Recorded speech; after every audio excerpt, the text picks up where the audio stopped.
Seguimos, queridos hermanos, inclinándonos sobre las Sagradas Escrituras para comprender cada vez con más profundidad las razones de la persecución. ¿Por qué la persecución? Es el rechazo del Padre, pero está también en la Sagrada Escritura: pondré enemistad entre tu linaje y el tuyo. La persecución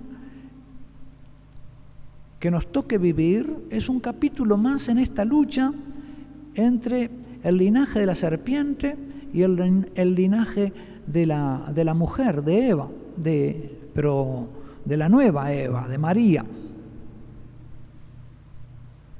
Jesús enseña también que la persecución tiene su origen en la rivalidad de la raza de hijos de Satanás contra la raza de hijos de Dios.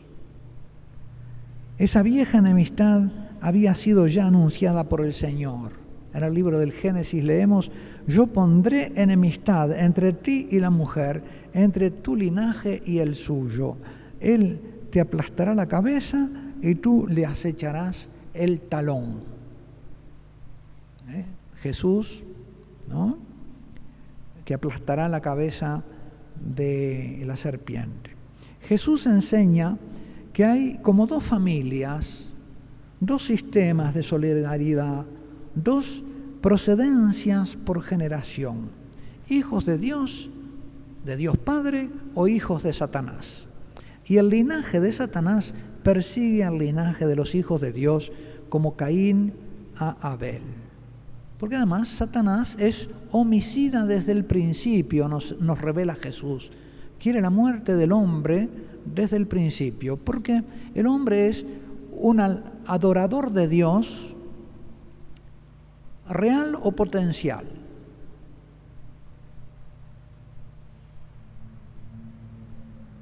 Persigue al linaje de los hijos de Dios como Caín a Abel, padre de la mentira y mentiroso desde el principio. Dice Jesús en el Evangelio según San Juan: vosotros no me conocéis a mí ni a mi Padre. Si me conocierais a mí, conoceríais también a mi Padre. Y en otro lugar dice: si Dios fuera vuestro Padre, me amaríais a mí. Pero vuestro padre es el diablo, y vosotros queréis cumplir la voluntad de vuestro padre. Uno es hijo de aquel cuya voluntad quiere cumplir en términos espirituales. Si uno es hijo de Dios Padre, quiere cumplir la voluntad de Dios Padre. Y si no quiere cumplir la voluntad, no es hijo. Pero si no quiere cumplir la voluntad de Dios Padre, va a cumplir la voluntad de Satanás, que es esa, que no se haga la voluntad de Dios Padre. Y ya la está cumpliendo. En su no querer hacer la voluntad del Padre, está queriendo hacer la voluntad de Satanás, y por lo tanto es hijo de Satanás. La alternativa que Jesús plantea es clarísima. Si Dios fuera vuestro Padre, me amaríais a mí, porque esa es la voluntad del Padre, que amemos a su Hijo. Pero vuestro padre es el diablo, y vosotros queréis cumplir la voluntad de vuestro Padre, que me matéis a mí. Porque Él, dice, es homicida desde el principio. En esto se reconocen los hijos de Dios y los hijos del diablo. Todo el que no obra la justicia de los hijos no es hijo de Dios, ni tampoco el que no ama a su hermano. La intención de Satanás es homicida desde el principio y obra mediante la mentira. Y además, curiosamente, siendo la serpiente, podía haber querido matar a Adán y lo podría haber hecho, pero parece que no, que la destrucción del hombre tenía que pasar en la intención de Satanás por mano de la mujer. De modo que no tiene mayor victoria Satanás que destruir al hombre por mano de su mujer, de aquella que Dios le da para ayuda, hacer que sea motivo para él de ruina. Y lo vemos muchas veces como una especie de instinto, en algunas mujeres, una especie de instinto destructor de su esposo. Parece que otras veces no es tan grave, ¿no? ¿Verdad? Se le pone acá y lo empieza a criticar el marido, y como ella es la que no tiene necesidad de inventar cosas, porque basta que le diga lo que ella ya sabe, pero lo pone en contra. Una vez se le pregunta, cuando viene una persona así quejosa del esposo, uno le pregunta, pero dime una cosa, ¿te traiciona? No. ¿Te trae el sueldo? Sí. ¿Y entonces cuál es el problema? Ah, no habla.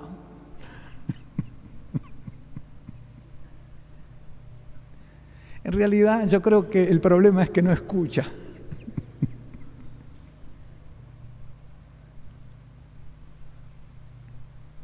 Pero es verdad, ¿no? Esto es así, ¿eh? Y por eso la mujer puede ser destructora, precisamente a través de su buena intención. Se hace dominadora y sofocante, lo que decíamos, ¿no? ¿Verdad? Eva convierte a Adán en un mantenido. ¿Y después qué hace con sus hijos? Ella está convencida de que hace el bien, los demás son malos, ¿no? No comprenden. Y al fin termina dominando y sofocando e impidiendo que la gente viva. Esas madres castradoras, ¿no? De las que se habla, que son...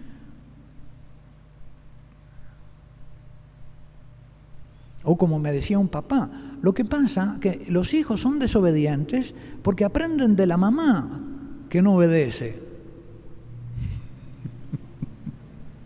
Es decir, es la mamá la que les enseña a ser desobedientes, porque ella ni muerta obedece.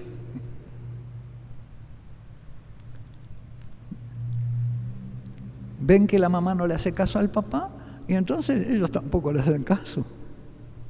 La destrucción de la patria potestad pasa por el matriarcado.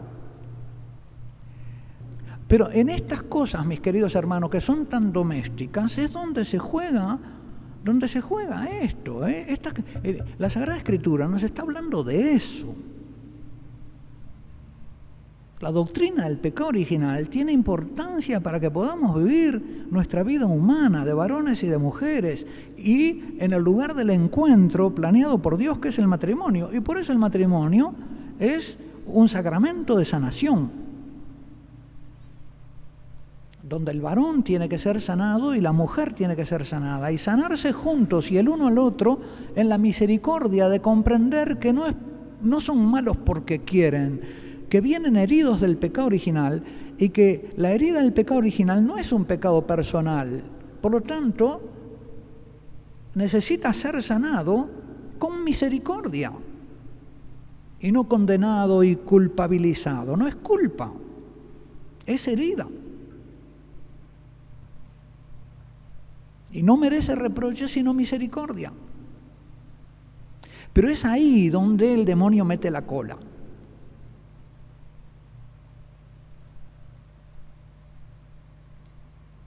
Pero esto es una digresión sobre otro tema, ¿no? Lo que pasa es que es un tema que tengo ahora últimamente mucho en el corazón y que el Señor me da a predicar. Se ve y que veo que es muy urgente y muy liberador.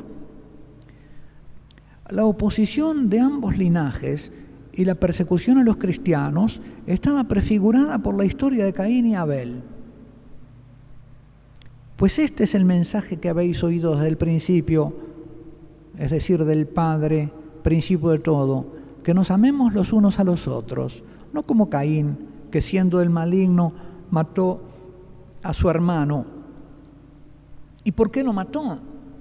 Porque sus obras eran malas, mientras que las de su hermano eran justas. No os extrañéis, hermanos, si el mundo os aborrece. No hay que extrañarse, se trata del mismo odio.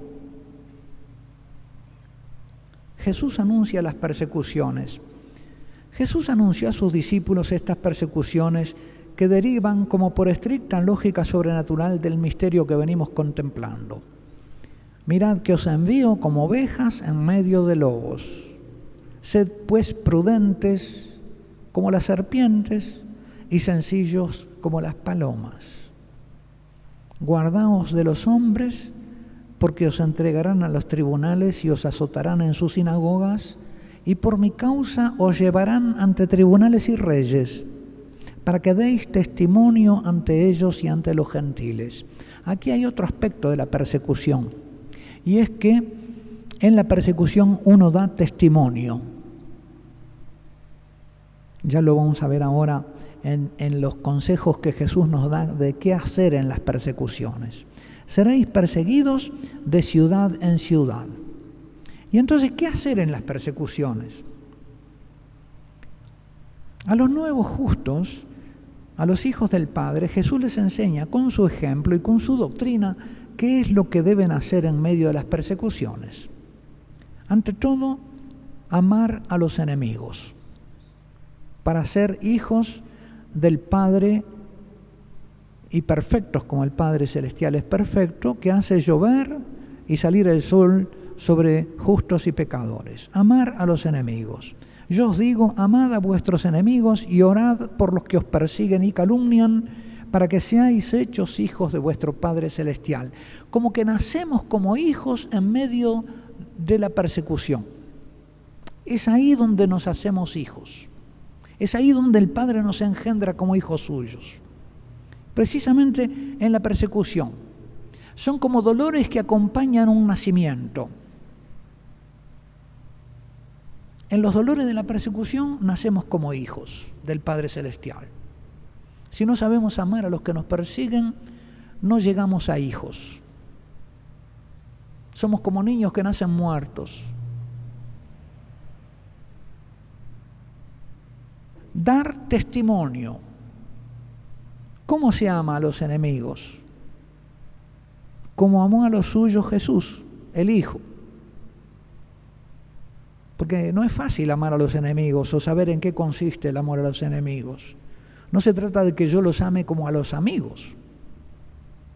El amor a los amigos es distinto del amor a los enemigos. Y sería injusto amar a mis amigos como amo a los enemigos, o amar a los enemigos como amo a mis amigos. Es una manera distinta de amar. Aquí también, en el amor a los enemigos, se juega la prudencia, la justicia, la fortaleza, la templanza. No le puedo dar lo mismo al amigo que al enemigo.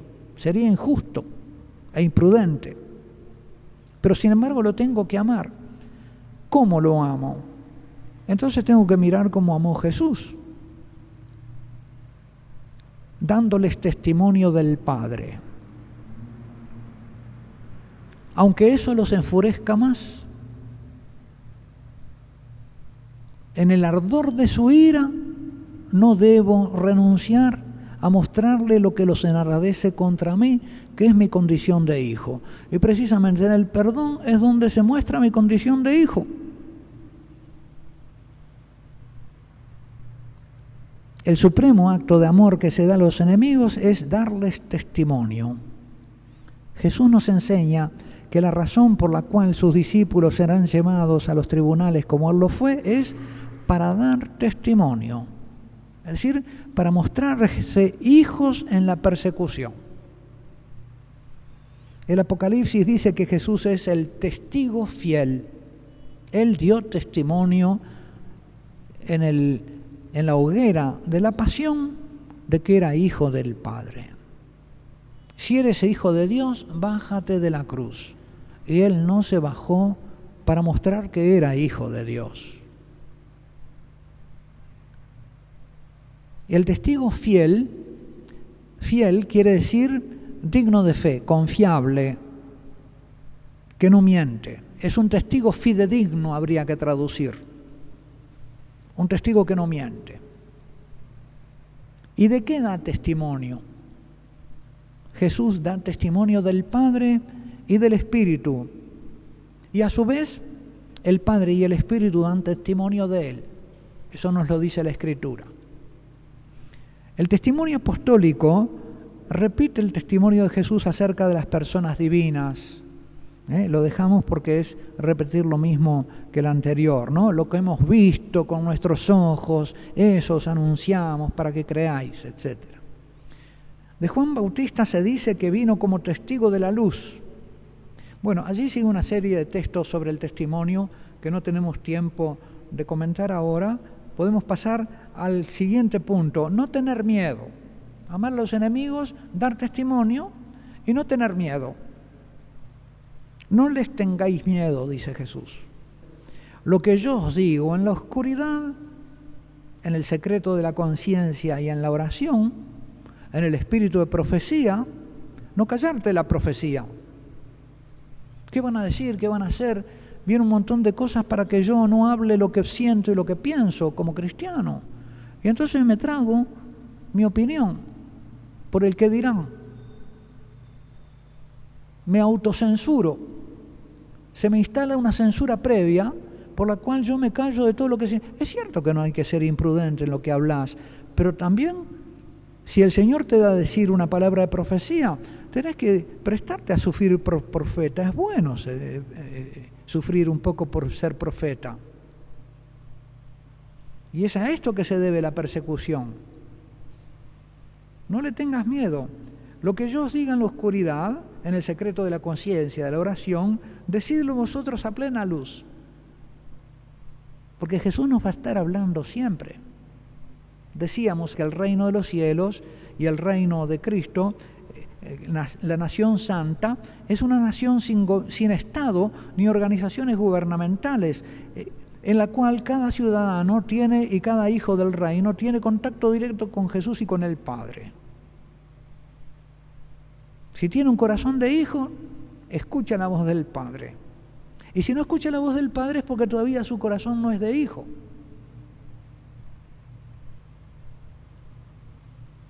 Decidlo vosotros a plena luz, y lo que oís al oído, proclamadlo desde las azoteas. Y no temáis a los que matan el cuerpo, pero no pueden matar el alma. El mundo tiene miedo de que hablemos, de que digamos la verdad, de que digamos la verdad que hay en nuestro corazón. Y por eso apenas uno de nosotros se atreve a hablar, se arma el griterío y le tapan la boca. Y hasta tratan de escarmentar al que habla. Pero tienen temor de la verdad. Santa Teresa dice una cosa muy linda en una de sus obras, y dice que aunque un error esté instalado en una sociedad, a veces basta que uno o dos hablen y digan las cosas como son para que se derrumbe todo el poder de esa mentira.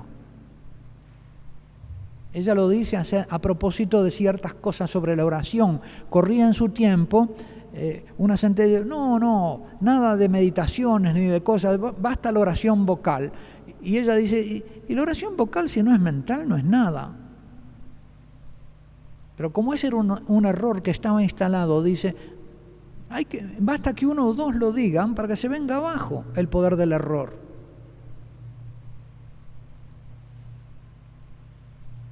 La estatua que vio Daniel tiene pies de barro,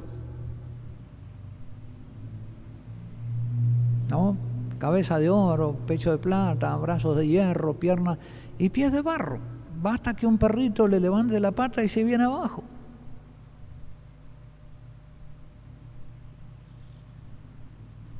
Entonces, no tener miedo. Y si nos toca algo, sufrir algo por el bien, Señor, danos la fuerza para poder sufrir algo por el bien, porque es hermoso.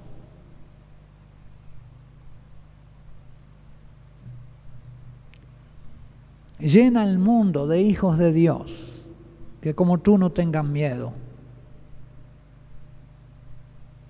Confiar en la asistencia y la fuerza del Espíritu Santo, no en sí mismos. Cuando os lleven para entregaros, no os preocupéis de qué vais a hablar. Si yo estoy sufriendo por Dios, Dios no me va a abandonar. En todas estas cosas, por supuesto, que se supone la prudencia, ¿no?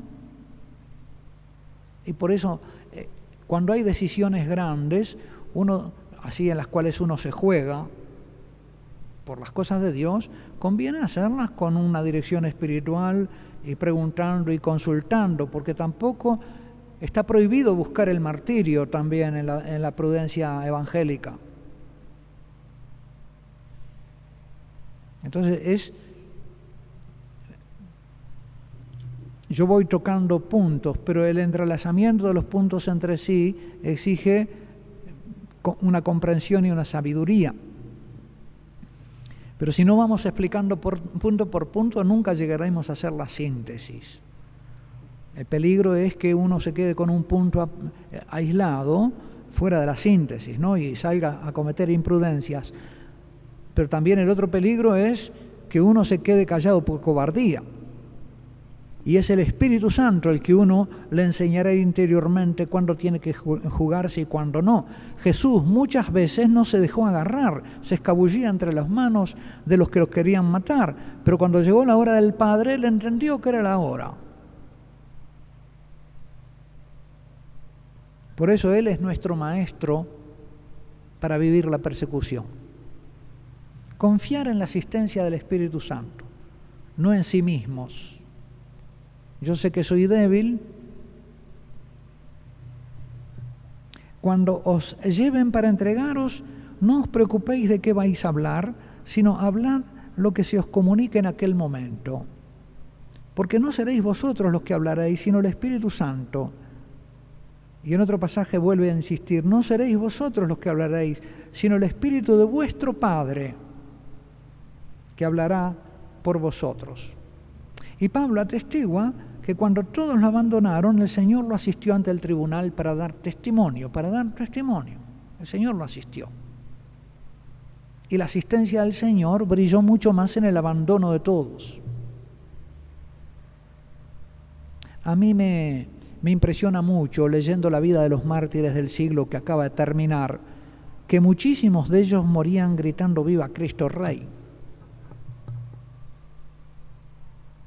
Sé que un mundo que no quería que Cristo reinase, el Espíritu Santo gritaba por la voz de los mártires «Viva Cristo Rey».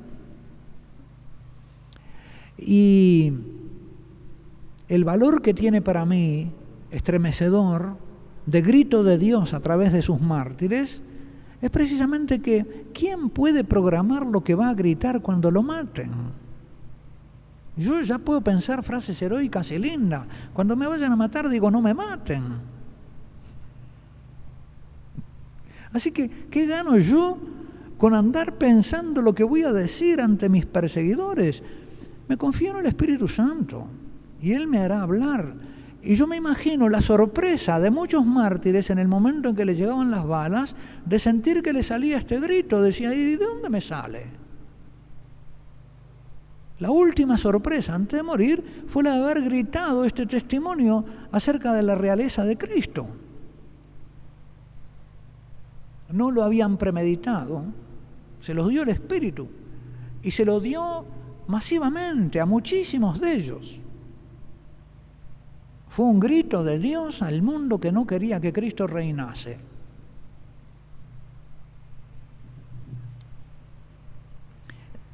No avergonzarse, es decir, no apartarse de los mártires ni alejarse de ellos, no negar la vinculación con ellos. ¿Sos católico? Ni desentenderse, no negar por miedo, ni desertar o acobardarse. Claro que no negar ante quien tiene el derecho de preguntarme, porque el que no tiene el derecho de preguntarme no tengo por qué decírselo.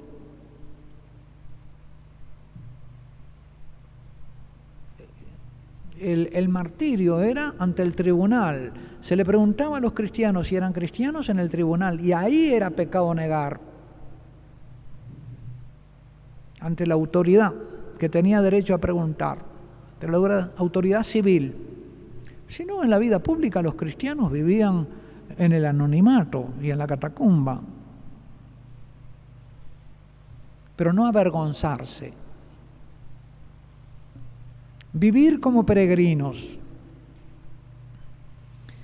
La patria del cristiano es el Padre. Cuando os persigan en una ciudad, huid a otra. Pedro, apóstol de Jesucristo, escribe a los que viven como extranjeros entre las naciones en la dispersión.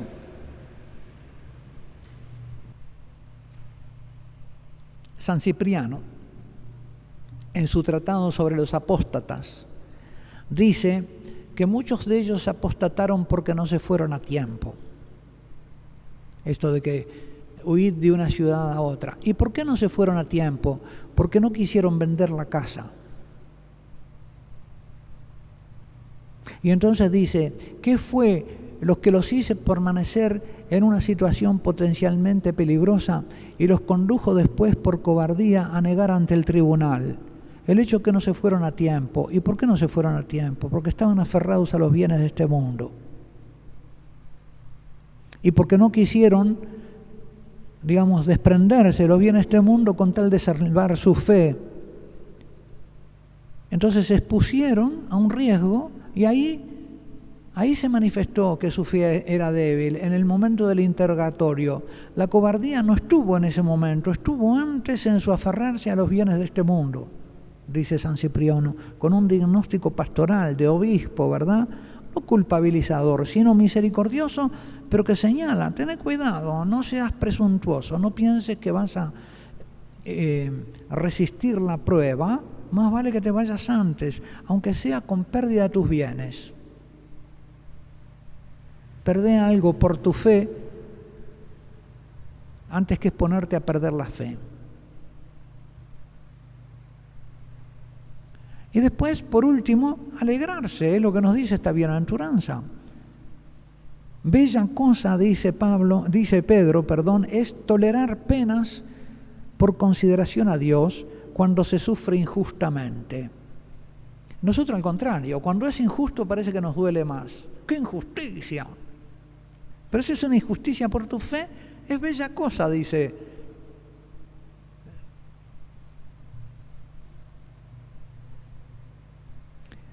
Pues qué gloria hay en soportar los golpes cuando habéis faltado, pero si obrando el bien soportáis el sufrimiento, esto es cosa bella ante Dios, pues para esto habéis sido llamados, ya que también Cristo sufrió por vosotros, dejándoos ejemplo. ¿Y quién os hará mal si os afanáis por el bien? Mas aunque sufrierais a causa de la justicia filial, dichosos vosotros. Queridos, no os extrañéis del fuego que ha prendido en medio de vosotros para probaros como si os sucediera algo extraño, sino alegraos en la medida en que participáis en los sufrimientos de Cristo, para que también os alegréis en la revelación de su gloria. Dichosos vosotros si sois injuriados por el nombre de Cristo, etc. La persecución no es que no sea dolorosa como lo fue la pasión de Cristo, ni vamos a estar jejejeje perdiendo el empleo porque somos cristianos o echados del empleo. Uno conoce casos de esos, ¿no? En que por ser cristiano se pierde el empleo o lo echan y por supuesto que eso produce un sufrimiento.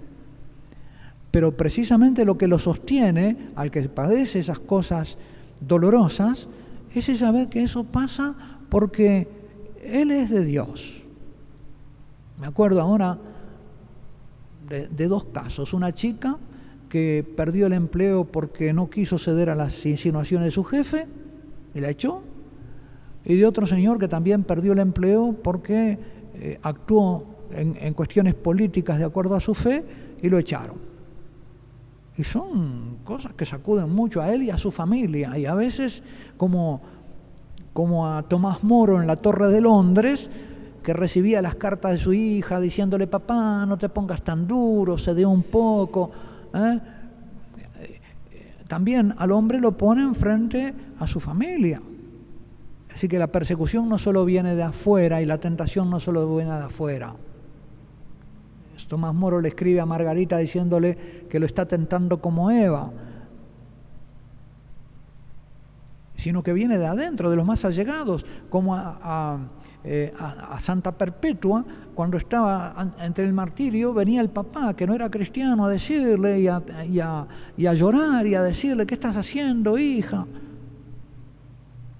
Es decir, no solo está la fuerza de los perseguidores que quieren destruirte, a veces está también el malentendido amor de los que te aman según la carne y no comprenden la bienaventuranza de padecer por tu fe. Que en todas estas cosas nos ilumine la sabiduría del Señor. Es lo que le vamos a pedir ahora.